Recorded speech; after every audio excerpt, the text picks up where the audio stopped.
Assalamualaikum warahmatullahi wabarakatuh.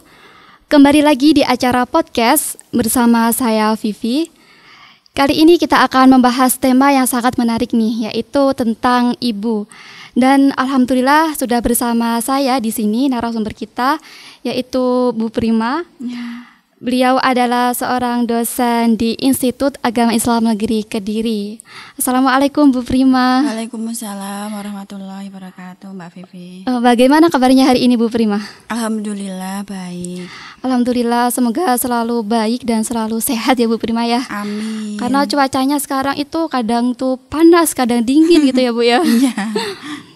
Baik, langsung saja kita bahas tema kita kali ini karena mungkin penonton sudah nggak sabar pengen nyimak nih Bu. Iya, silakan.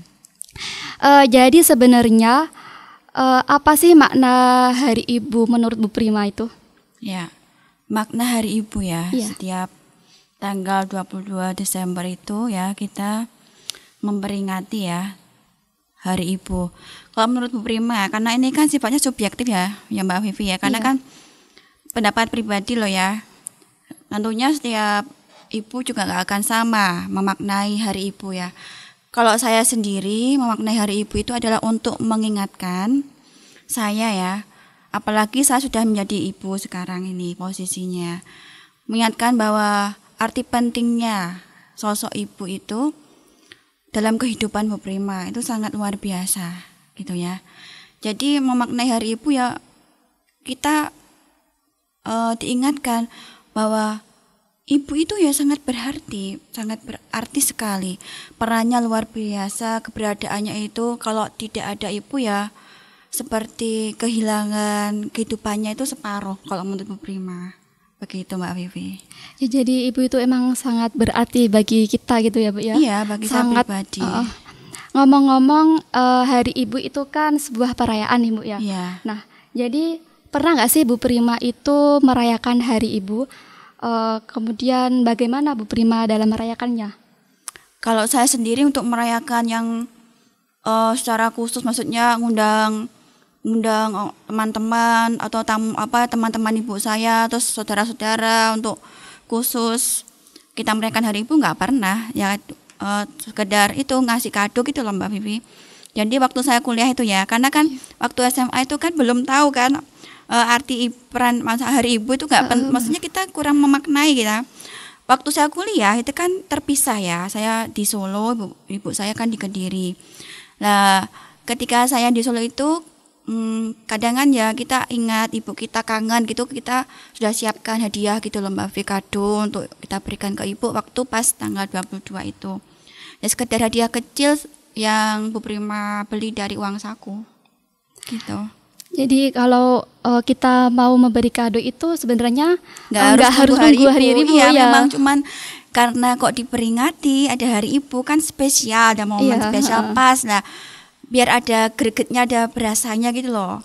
Diingat, oh anakku tuh ngasih kado pas di Hari Ibu gitu. Waktu saya Hari Ibu, anak saya kan SD ya. Di SD-nya itu kan juga suruh memperingati, itu kasih bunga. Terus suruh nulis pesan ucapan terima kasih untuk ibunya kayak gitu, dikasihkan. Jadi bisa setiap hari ya Bu ya, kita memberi kado, memberi terima kasih kepada ibu kita, nggak harus nunggu Hari Ibu gitu ya Bu ya. Kemudian kita kan pasti memiliki satu nama yang kita jadikan sebagai motivasi dalam hidup kita nih Bu ya. Nah, kalau ditanya, misalnya saya nih Bu ditanya siapa sih motivatornya gitu, biasanya tuh mesti jawab ibu gitu Bu. Nah, menurut Bu Prima, bagaimana sosok ibu yang bisa menjadi motivasi kita sehingga itu Bu Prima misalnya ya, Bu Prima bisa berada di titik sekarang ini? Ya kalau saya melihat ibu saya, sosok ibu saya itu ya sangat luar biasa Mbak Vivi. Menurut saya ibu saya itu adalah kehidupan saya, karena saya sangat tergantung pada ibu saya. Meskipun ibu saya juga bekerja ya, setiap hari dari 6:30 itu sudah berangkat kerja ke kantor. Terus saya ngasuh itu bukan ibu saya, tapi ada asisten rumah tangga, ada rewangnya. Sama adik saya itu kan ada 2 orang. saya sama adik saya. Tiap hari ya saya diasuh sama rewang, tapi itu nggak mengurangi bahwa ibu saya itu perannya jadi berkurang, enggak. Ya tergantung kan, semuanya itu kan bagaimana ibu itu memberikan dengan hati, anak akan merasakan juga. Begitu. Jadi luar biasa perannya luar sampai biasa, saya ya, Bu. titik ini itu nah karena doanya, kemudian support ibu saya. Iya, walaupun anak-anaknya itu jauh dari rumah, misalnya merantau gitu ya Bu ya. Iya. Pasti ibu itu selalu mensupport anak-anaknya. Iya, dengan bisa, doa. Iya. Dan bisa menjadi penyemangat anak-anaknya gitu Bu ya. Iya. Nah, jadi itu banyak sekali jasa-jasa seorang ibu ya Bu ya. Kalau dihitung-hitung itu kita nggak akan bisa menghitungnya. Iya. Nah, kita sebagai anak itu perlu nggak sih Bu memberi penghargaan atau menghargai jasa-jasa ibu itu? Ya perlu Mbak Vivi ya. Karena ketika saya sudah mengalami menjadi ibu itu ya, susah sekali ngasuh anak itu. Kadang itu anak itu kan kalau kita nasihati itu kan enggak manut ya. Itu rasanya tuh luar biasa. Jadi mungkin dulu waktu saya dinasihati itu enggak manut sama ibu saya, rasanya juga sama seperti saat sekarang, sehingga ya perlu sangat berbakti kepada ibu itu sangat perlu. Ketika anak sudah diajar dari kecil, diasuh, harapannya kan bisa berbakti, jadi anak solih dan solihah kan. Nah saya ya sekarang ini saya berusaha membahagiakan ibu saya dengan cara saya sendiri tentunya gitu. Iya, apalagi kalau di agama Islam kan dijelaskan bahwa kita harus yang lebih utamakan menghormati, berbakti kepada ibu dulu ya Bu ya, sampai disebutkan 3 kali gitu Bu ya. Umuka itu Iya, kan itu kan sebenarnya ada sejarahnya, maksudnya kalau apa itu kan hadis ya. Iya, hadis. Itu kan ceritanya kan begitu. Kenapa kok Rasulullah ketika ditanya siapa yang harus saya hormati dahulu, Rasulullah? Ibumu kan, umuka baru ayahmu. Itu kenapa? Karena kan Rasulullah itu melihat bahwa ibu itu sangat dimuliakan dalam Islam. Ada 3 proses yang dilalui ibu dan itu tidak ada dari sosok ayah kan? Ya. Apa? Coba. Yang pertama itu kan mengandung, kemudian melahirkan, kemudian menyusui. Makanya 3 peristiwa ini yang Rasulullah itu nilai bahwa kita harus utamakan ibu baru ayah. Nah, rasanya kan Mbak Vivi belum tahu kan kalau anak itu berani sama orang tua karena belum jadi ibu kan. Jadi kalau dulu saya itu berani orang tua itu jadi sekarang jadi sangat menyesal gitu loh. Oh, ternyata rasanya begini ya. Waktu bayi kita itu diajari ngomong, sudah bisa ngomong kita melawan orang tua. Itu kan sebenarnya sangat melukai gitu. Berkata kasar itu nggak boleh, berkata saja itu tidak boleh sebenarnya Bu ya.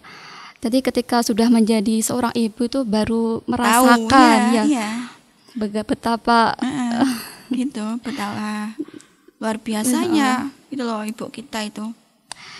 Tapi ya Bu ya, saya ini kan sebagai anak nih Bu, terkadang itu kalau ingin mengucapkan selamat hari ibu gitu, selamat hari ibu, ya? Terus aku sayang sama ibu gitu, biasanya tuh malu Bu. Dan terus biasanya tuh kalau hari raya gitu Bu ya, hari raya pun kalau mau meminta maaf itu kadang rasanya juga malu gitu. Nah itu bagaimana pandangan ibu mengenai hal tersebut? Ya karena itu kan karena faktor kebiasaan ya, biasa tradisinya bagaimana. Karena kan itu masalahnya terletak pada pernyataan, ungkapan kata-kata ya. Sebenarnya kita itu juga nggak perlu ngomong, Bu, aku tuh sayang sama ibu. Dengan kata-kata itu sebenarnya juga nggak perlu. Kadang dengan sikap kita, perbuatan kita, dengan kepatuhan kita itu kan juga sudah wujud dari kita itu sayang sama orang tua gitu loh Mbak Vivi. Jadi ibu pernah juga nggak pernah kok bilang, Bu, ibu aku tuh cuwinta Bu sama ibu, aku sayang sekali sama ibu, enggak. Tapi dengan ketika ibu pernah disuruh membersihkan rumah, kemudian membantu di dapur, itu kan sudah bentuk sayang Bu Prima pada ibunya. Jadi memang kalau kita sulit ya untuk mengatakan Bu saya itu sayang ibu, itu ditulis saja, dikasihkan ke ibunya gitu, terus dikasih coklat atau hadiah kerudung atau apa bunga gitu loh Mbak. bunga yang tanaman beli itu loh. Nanti biar ditanam bareng-bareng. Iya Bu, baik. Emang biasanya itu emang malu gitu Bu ya. Iya, Jadi malu itu memang. sebenarnya itu lebih Gengsi penting ya. lebih penting di perilaku kita ya Bu Iya, ya. memang. Jadi misalnya kalau perilaku kita itu baik ketika kita disuruh itu nurut, maka ya itu sudah Iya. bagian dari bukti kita. Rasanya tuh Ibu tuh kalau anak nurut gitu loh Mbak, kayak bersyukur sekali, kayak alhamdulillah lega gitu loh. Anak saya kok manut gitu loh. Karena Bu Prima ya, sampai titik ini itu kan karena saya itu kan sangat manut sama bapak saya. Settingan, jadi semua itu serba diatur.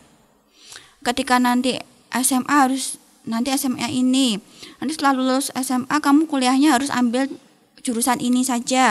Habis itu nanti kamu jadi dosen, itu bapak saya yang ngatur. Terus kamu lah S1 nggak usah pulang, langsung lanjut S2. Itu bapak saya, semua serba diatur. Dan saya tuh manut itu loh Mbak Afi. Jadi alhamdulillah tuh memang berat ya. Kita kadang tuh kan nggak pengen ya setelah lulus S1 ya pengennya kerja, pengennya menikah, itu enggak. Saya sekolah, terus hidup saya itu sekolah, sepanjang hidup sekolah sampai ngajar teman-teman itu ya masih sekolah. Itu waktu saya ngajar semester 5 yang teman-teman semester 5 sekarang ini kan saya masih sekolah di UGM. Itu kan juga karena diminta orang tua juga sekolah. Jadi manut, pokoknya manut itu insya Allah sukses Ya, yang didapat. amin, Itu ya, Bu. ya. Tapi pernah nggak sih Bu, Ibu Prima itu ketika disuruh kan itu terlalu diatur gitu kan ya Bu ya? ya Itu nggak pernah nggak senang. merasa terkekang nggak sih Bu Prima itu? Tertekan dan terpressure kan. Iya, kan selalu diatur, selalu diarahkan, itu kan kita pengennya juga ya kita punya pendapat sendiri, punya sikap sendiri, punya kehendak sendiri, tapi karena orang tua pengennya begini ya kita dengan terpaksa menjalaninya kan. Tapi ya memang berat dijalani, tapi alhamdulillah kan kembali ke Bu Prima toh. Enaknya itu loh Mbak Vivi, memang perjalanannya berat, tapi akhirnya itu kan bisa dilihat tuh Indah, ya, sekarang. alhamdulillah ya Bu Iya, ya. alhamdulillah.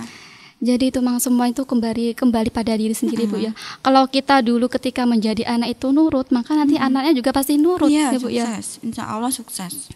Tapi itu kadang itu seorang anak itu ya Bu, ada yang ketika dikasih tahu itu nurut, ada yang ketika dikasih tahu itu dia nggak mendengarkan, bahkan ada juga yang bantah. Termasuk saya juga kadang 1 kali, 2 kali, 3 kali, ya seperti itu Bu.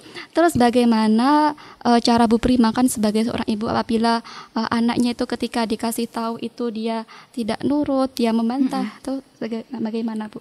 Ya kita jangan lelah untuk mengingatkan ya Mbak, namanya anak loh ya. Namanya anak itu kan belum bisa tahu toh mana yang ini baik, mana yang ini enggak baik kan. Anak itu kan masih berproses untuk menjalani hidup ya.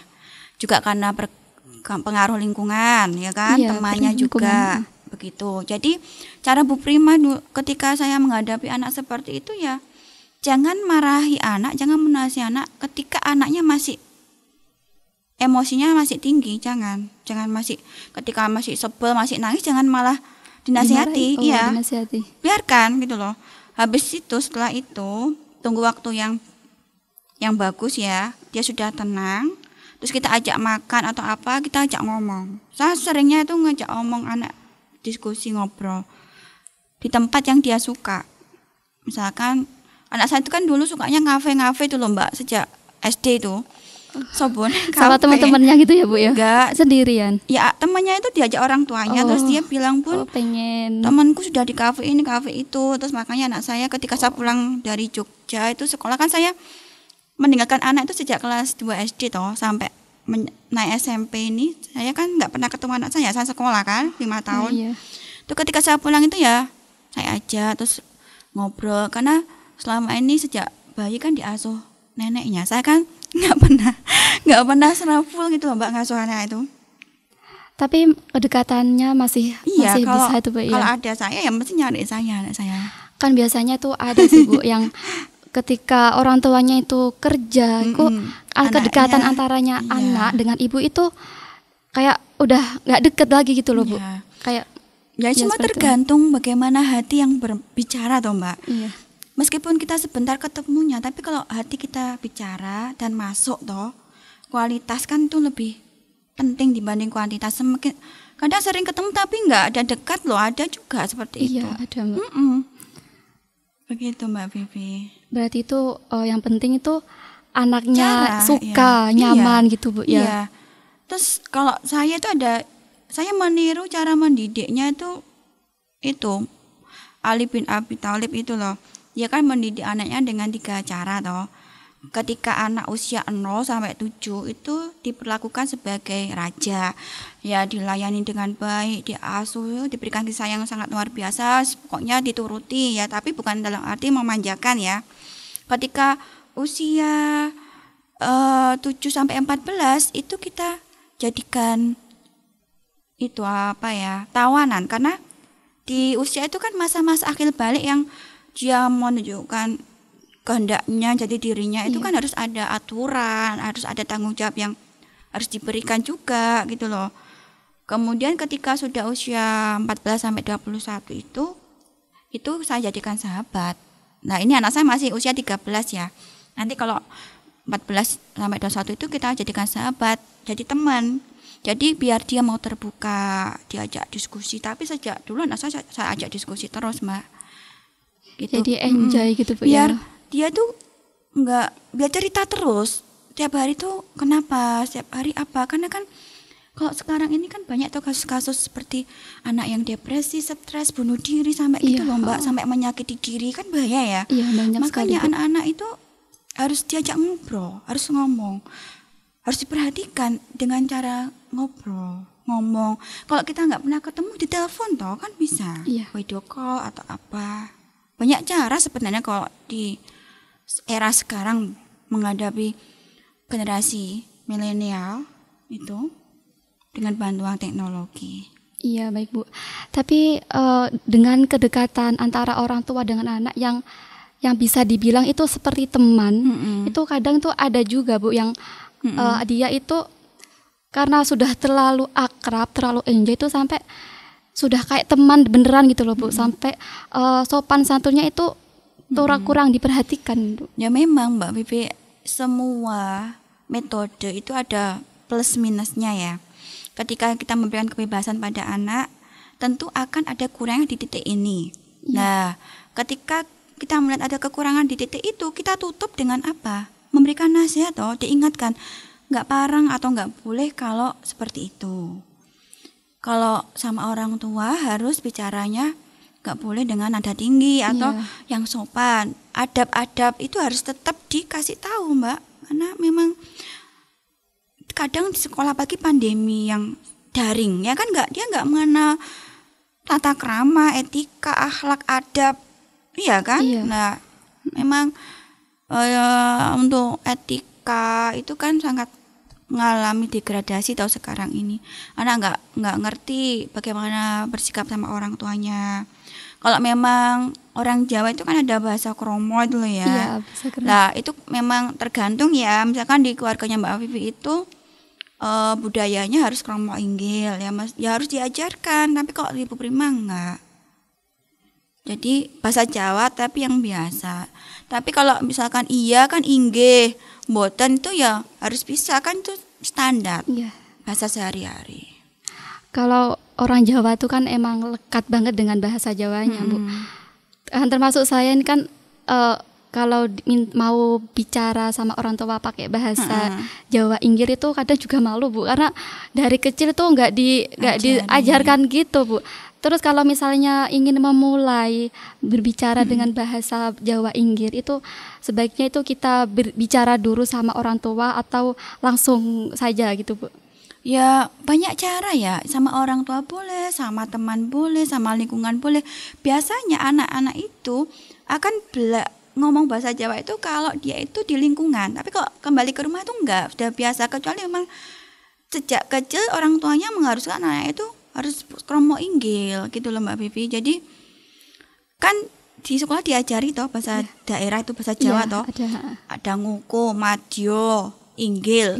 Ya. Nah, anak saya sering bantu anak saya belajar itu kan, saya juga diajari sebenarnya di sekolah, tapi kan anak nggak dipraktikkan gitu loh, nggak Maksudnya ketika diajari bilang boten, bilang inggih itu dahar gitu kan, harusnya dipraktikkan. Tetap anaknya kan enggak praktek, tapi kita harus rajin-rajin mengingatkan. Masa angka-angka 20, 20, sewidak, 50 itu loh nggak tahu anak saya. Selawe ki piro, mesti gitu tanya. Loh, selawe kok gak ngerti. Selawe itu ya 25, 100, sedoso itu nggak ngerti anak sekarang. Karena memang di sekolah sekarang kan bahasa Jawa sudah tidak ada ya Bu ya di mata pelajaran. Ada.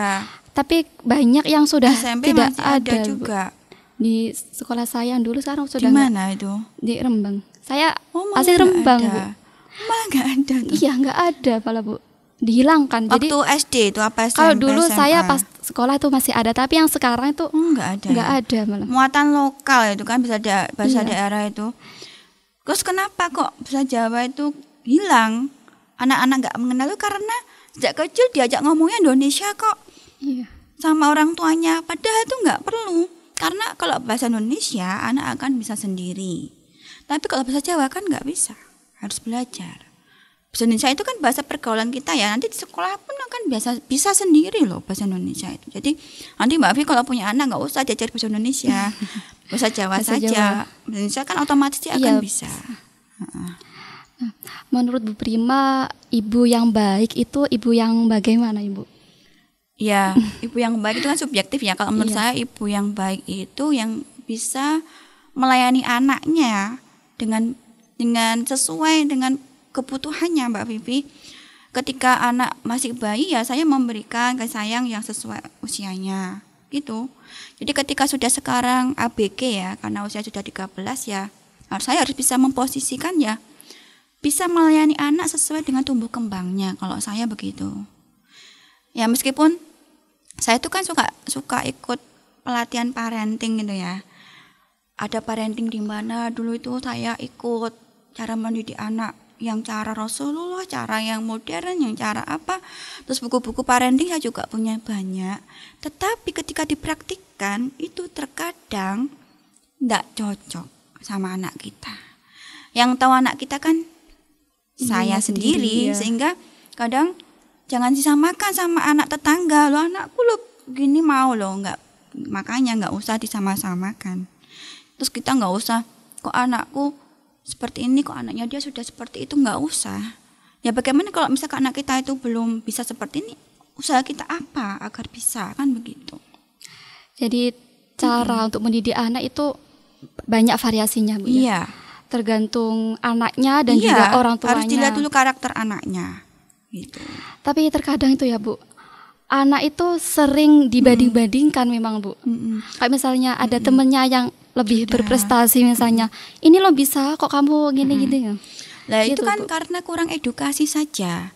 Jadi kan kebanyakan ibu-ibu kita itu dulu itu kan masih menerapkan cara mengasuh yang dia belajar juga dari orang tuanya zaman waktu dia kecil kan. Iya. Nah ketika saya kan guru ya toh, dosen. Saya kan banyak membaca toh Mbak. Jadi kan saya tahu toh nggak boleh membandingkan anak itu. Karena anak itu kan punya kelebihan dan kekurangan masing-masing. Sehingga kalau ada potensi yang baik kita support, kalau yang ada kurang kita bantu untuk anak bisa menjadi baik lagi. Begitu.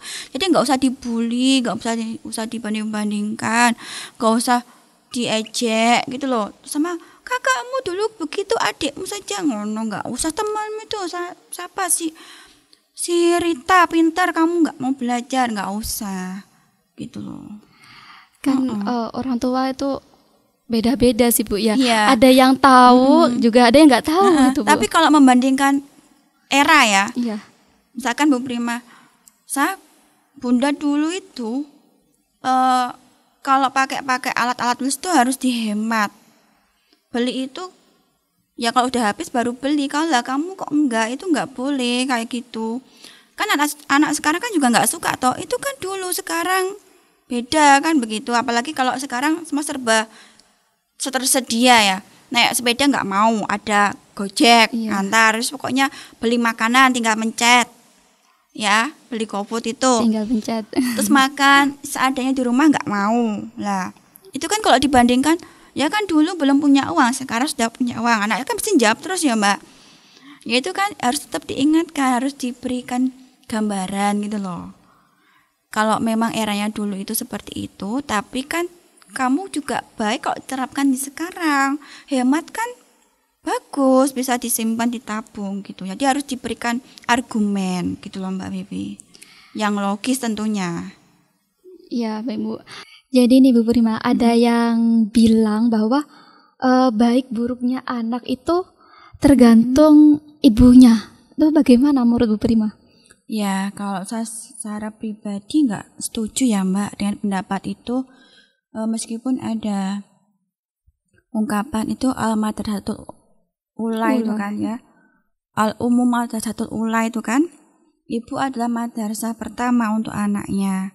Ya memang ketika anak dilahirkan itu ibu, ketika anak dalam kandungan juga ibu yang berperan. Ketika anak masa tumbuh kembangnya dari bayi sampai usia sekolah juga sama ibunya. Tetapi ini kan kita tidak bisa melupakan sosok ayah atau peran ayah ya. Karena namanya orang tua itu ya berdua. Ada ayah sama ibu dalam mengasuh anaknya. Tidak bisa dibebankan satu orang saja.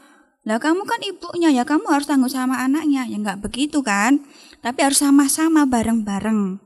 Ada pembagian tugas gitu loh. Ketika ibu itu juga punya peran ganda ya. Iya, bekerja itu seperti Ibu Prima kan bekerja. Otomatis ya nggak bisa suami saya itu naruh semua tanggung jawab pengasuhan anak itu ke saya, nggak bisa ya, karena harus dua-duanya, karena kita harus kerjasama begitu.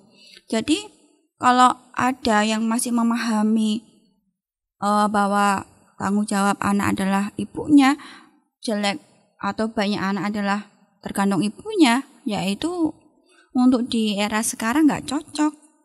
Itu dulu waktu perempuan masih belum diberikan kesempatan untuk di sektor publik. Mereka masih di domestik, belum boleh sekolah, belum boleh bekerja keluar rumah gitu. Kalau sekarang kan nggak pas kalau itu masih dipakai. Begitu Mbak Vivi. Iya, baik Bu. Dalam bukunya Bu Prima itu yang judulnya sejuta cerita tentang ibu itu kan dijelaskan bahwa seorang ibu itu harus memiliki kekreatifan di saat pandemi ini Bu ya. Kreativitas ya, kreativitas. Nah, itu bagaimana peran seorang ibu di era pandemi ini Bu? Kemudian bagaimana untuk memunculkan kekreatifan seorang ibu di era pandemi ini Bu? Ya kalau menurut Bu Prima, ya karena pandemi itu kan yang paling dirasakan itu adalah di sektor ekonomi ya Mbak, keuangan lah. Otomatis ketika suami kita itu yang pekerjaan sehari-hari itu menggantungkan di sektor publik, ya harus keluar rumah gitu loh, jualan atau berdagang. Karena pandemi itu kan kita nggak bisa ya keluar secara seenaknya, semua lockdown. Habis itu ada physical distancing ya kan, ada jarak sosial yang itu kita nggak boleh berkerumun, toko-toko, warung-warung semua serba tutup. Nah terus kita bagaimana? Ya kita jangan malah putus asa, depresi, stres, bagaimana ini, ya nggak boleh begitu. Tapi harus ada ide-ide cerdas, ada kreativitas, bagaimana kita mengelola musibah ini menjadi berkah. Itu kan yang sangat penting, harus dipikirkan lah. Biasanya karena kan di rumah itu kan, karena pandemi kan kita semua di rumah ya, semua di rumah, nggak ada yang beraktivitas di luar, kecuali ya memang itu harus menuntut di luar. Ya ibu itu mau untuk memunculkan kreativitas itu ya harus dia dengan banyak baca Mbak, baca ya, browsing apa ya kira-kira yang sekarang ini lagi tren. Habis itu usaha apa ya yang kira-kira ini bisa ditumbuh kembangkan sesuai passionnya, sesuai kemampuan. Misalkan ibunya suka masak, bikin kue, pintar, ya kita bisa bikin kue dijual. Terus kita juga memanfaatkan komunitas, jamaah, ikut pengajian mana, ikut WhatsApp, ikut kelompok-kelompok itu loh. Misalkan ada grup WhatsApp sekolah anaknya, saling menawarkan barang gitu loh. Kita nggak usah beli di orang lain, tapi beli dagangan punya kita, teman kita, itu kan sangat membantu loh. Jadi intinya kreativitas itu bisa dimunculkan dengan ya kemampuan kita apa, itu dikembangkan, passion kita apa, itu kita wujudkan. Kemudian kita banyak kerjasama sama teman, habis itu banyak baca, browsing, terus ini sekarang kan semua e-commerce ya, jualannya sudah online, ya dimanfaatkan itu. Yang dulunya itu buka toko, dijual online saja. Nah, jadi tetap ekonomi dapur bisa tetap ngebul gitu. Iya, bagaimana harus otak itu harus dipikir keras, harus bagaimana upayanya ya, ikhtiarnya harus maksimal. Ada cara-cara, misalkan cara alternatif ini acara ini nggak lancar, ada cara kedua, ketiga harus disiapkan begitu. Seperti Ibu Prima ya, suami saya kan kerja di pabrik ya, rentan dengan PHK kan, pemutus hubungan kerja itu dengan dikurangi karyawannya, ya kita harus siap, ya gitu loh. Siap, bagaimana kalau suami kita nggak bekerja, ya kita yang harus menopang semuanya, nggak malah menyalahkan, nggak boleh ya, misalkan loh ini salahnya bapak nggak kerja, nggak boleh. Terus anak-anak juga beri pengertian, kita ini masih pandemi, jadi makannya nggak bisa seperti dulu, dihemat begitu Mbak Vivi. Terutama di kegiatan belajarnya anak Bu ya, harus sangat diperhatikan ya, karena belajarnya itu dari rumah, semuanya serba online gitu. Iya, kalau saya terbiasa anak itu saya minta tolong untuk membantu belajarnya itu kayak les itu loh Mbak Vivi. Jadi kalau saya sendiri yang ngajarin nanti malah rame, malah bertengkar toh. Karena kadang anak itu kalau diajar ibunya sendiri nggak suka, nggak cocok. Jadi kita itu hanya mengawasi tapi minta tolong. Ada orang yang membantu belajar anak, kita hanya melihat gitu loh, mendampingi, mengawasi gitu. Kalau saya loh ya, karena saya ya kalau anak saya sama saya kalau saya ajari ya dia nggak suka, nggak cocok. Iya, biasanya memang nggak suka ya Bang Bu ya. Ada yang mengatakan itu bahwa kasih sayang ibu itu sepanjang masa, ya Bu ya. Nah, bagaimana jika ada seorang anak yang dia itu ketika orang tuanya sudah lanjut usia, anaknya itu malah tidak mau merawat orang tuanya, itu Bu. Itu loh terjadi di tangga sebelah rumah Bu Prima. Jadi anaknya cuma satu ya, laki-laki. Terus orang tua sudah manula semuanya, lanjut usia, sakit-sakitan. Anaknya setiap kali saya hubungi juga enggak respon. Ketika bapaknya sakit sampai meninggal ya enggak pulang loh Mbak. Itu loh, ke tangga sebelah Bu Prima sendiri, semuanya saya yang ngurusi sama suami saya. Ya itu ya semuanya enggak bisa disalahkan. Ini salahnya orang tua, enggak bisa mendidik anaknya. Lalu ini salahnya anak. Ini anak kok durhaka, ya enggak begitu ya. Kita juga enggak tahu anaknya ini ada kendala apa, ada maksudnya kesulitan apa, nggak ngerti. Yang penting kita sudah mengabarkan ini. Ya memang kasih sayang orang tua itu seumur hidup. Iya. Nah, nggak ada batasannya. Tapi kalau anak belum tentu, karena ketika kita nanti bayi dibesarkan jadi dewasa, kan kita punya keluarga sendiri. Anak itu biasanya sudah repot sama keluarganya sendiri, sehingga bisa juga mengabaikan orang tuanya sudah lanjut. Nah, seharusnya itu ya cara mengatasinya sebaiknya kan kita itu ya duduk bersama, dicari musyawarah solusinya, dan tetangga-tetangga sekitarnya itu yang membantu. Seperti itu yang ditelantarkan. Memang tidak bisa dikatakan dipukul rata anak yang menaruh orang tuanya di panti jompo itu adalah anak durhaka. Enggak begitu juga kan. Ketika orang tua ditempatkan, ditaruh di panti jompo itu kan mesti ada maksud, ya, tujuan. Ada kesulitan apa kan enggak ngerti. Kalau menurut Prima, kita di panti jompo itu ya malah senang sih. Kalau memang anak kita itu kerjanya pindah-pindah, nanti orang tuanya dibawa sini, bawa ke sana kan kasihan. Ya kita taruh panti jompo kan sana banyak temannya juga yang sama-sama sudah sepuh. Kita bisa ngobrol bareng. Jadi carikan yang tempat yang terbaik toh, yang bisa membuat orang tua kita tuh nyaman. Tapi kalau ada anak yang menelantarkan seperti itu, ya hanya bisa terenyuh ya, gitu loh. Iya, Bu. Gak bisa berbuat apa-apa. Kecuali itu memang tetangga saya, kalau tetangga saya itu Dibantu ya Bu ya, harusnya. bantu terus. Karena memang itu kalau ibu itu mengasuh anak 10 saja itu bisa ya Bu. Kalau anak 10. iya. Kalau anak mengasuh orang tua, merawat orang tua satu saja itu kadang itu juga ya kayak seperti berat gitu ya Bu. Iya. Malah seperti udur-uduran ya bahasa Jawa itu ya. Maksudnya itu saya nggak mau kamu saja, terus saya repot kamu saja, kan begitu ya. Iya. Nggak ada solusinya ya. Ya insya Allah, Allah itu kan mau mengatur, mau menata.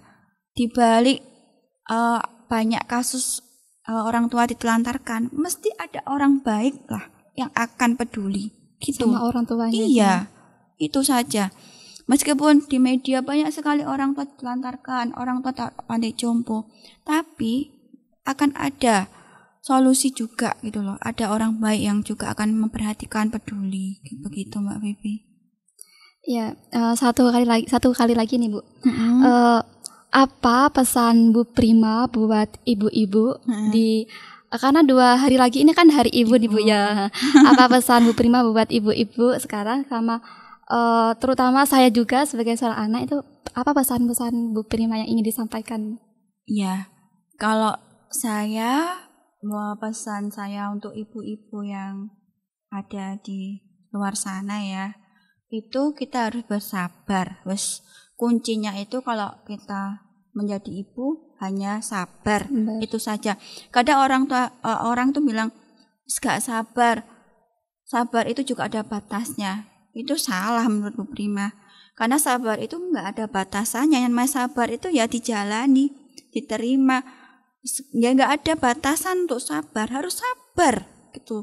Kemudian ya itu kan mengutip hadis la taghdab walakal jannah itu kan, jangan marah ya, karena ibu itu kan kadang kalau marah sudah emosional, ngomongnya macam-macam. Itu harus kita tahan, kita jangan marah karena hadiahnya surga.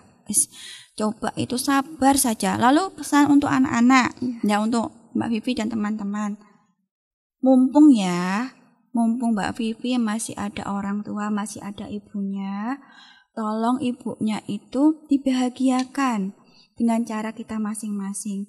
Karena Bu Prima itu kan barusan kehilangan ibu saya 6 bulan kemarin, di bulan Juni tanggal 18 itu ibu saya meninggal. Ya saya hanya bisa mendoakan Allahumma firlaha warhamha wa'afu anha kan. Dan saya jadi bisa membandingkan ketika ada ibu dan tidak itu nggak sama gitu loh Mbak Vivi. Ketika ada ibu, kita sangat nyaman, kita bahagia, kita ada yang mendoakan terus. Tapi ketika nggak ada sekarang, apalagi sebenarnya ada bayi ya, yang sebenarnya perlu ilmu dari orang tua, cara merawat bayi itu bagaimana.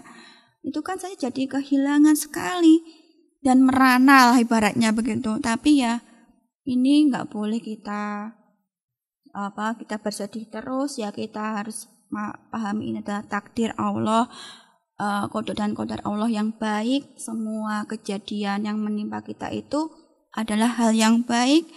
Kita terus doakan orang tua. Pokoknya mumpung masih punya orang tua, tolong bahagiakan orang tuanya dengan cara teman-teman masing-masing. Lalu jangan sampai kita menyakiti orang tua. Begitu ya, dijagalah itu. Meskipun kita sebel, kita anyel, marah, pokoknya tetap ditahan. Jangan sampai kita berani atau nada tinggi kepada orang tua kita. Nggak hanya ibu ya, bapak juga begitu. Harus tetap kita hormati. Ya karena Rabbi habli minas sholihin ya. Orang itu kan berdoanya semoga anak saya itu menjadi anak yang solih dan solihah. Sehingga kalau kita baik sama orang tua, nanti insya Allah ketika kita sudah jadi orang tua, anak-anak kita juga akan baik pada kita. Begitu Mbak Vivi. Baik Bu. Baik, itu tadi perbincangan kita tentang ibu.